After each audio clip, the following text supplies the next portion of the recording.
एक मुस्लिम मुल्क में हाल ये है, कट्टरपंथियों ने यह हश्र कर दिया है, लेकिन इन सब की जुबानें सिली हैं। मुस्लिम देश खामोश हैं, तमाशा देख रहे हैं। न शहबाज शरीफ कुछ बोल रहे हैं, न एर्दोगन कुछ कह रहे हैं, न सऊदी अरब कुछ कह रहा है, न ईरान कुछ कह रहा है। सब खामोश है।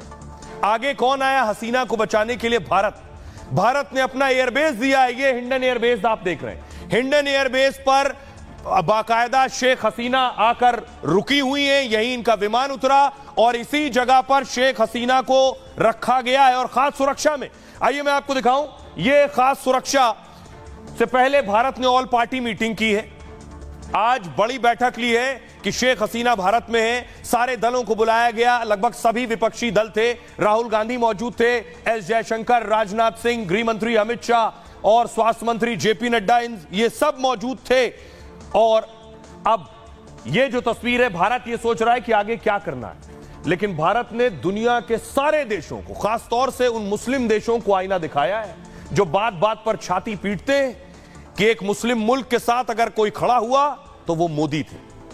ये आप देख रहे हैं, शेख हसीना हिंडन एयरबेस पर है और ये गरुड़ कमांडोज जो आप देख रहे हैं, ये भी वहां मौजूद है। कल शाम 5:45 पर C-130 ट्रांसपोर्ट विमान से हसीना भारत आई। भारत के एयर स्पेस में एंट्री के साथ ही उन्हें पूरी सुरक्षा दी गई। 2 भारतीय रफाल विमान ने शेख हसीना को सुरक्षा दी है। खुद NSA अजीत डोभाल पूरे मामले पर नजर बनाए हुए थे। हिंडन एयरबेस पर लैंडिंग के लिए पहले ही जगह खाली करा ली गई। पिछले 27 घंटे से शेख हसीना भारत में मौजूद है। ढाका छोड़ने के बाद हसीना सीधे भारत पहुंची थी। शेख हसीना अपनी बहन रेहाना के साथ हिंदुस्तान आई है। हसीना की बेटी अभी दिल्ली में ही रह रही।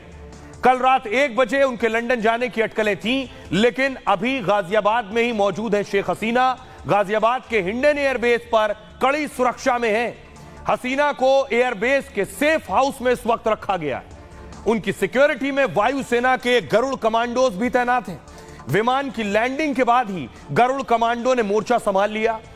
गरुड़ कमांडो खतरनाक हथियारों से लैस रहते हैं। ये जो सुरक्षा में लगाए गए कमांडो, ये गरुड़ कमांडो है, देश के बेहद सुरक्षित कमांडो में से एक हैं। ये इनकी 2.5 साल की ट्रेनिंग होती है और उस 2.5 साल की ट्रेनिंग के बाद ये वायुसेना के गरुड़ कमांडो तैयार होते हैं।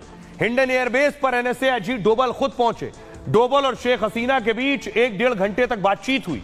मुलाकात के बाद डोभाल प्रधानमंत्री को अपडेट दे रहे हैं। शेख हसीना अभी कुछ दिन हिंदुस्तान में रह सकती हैं।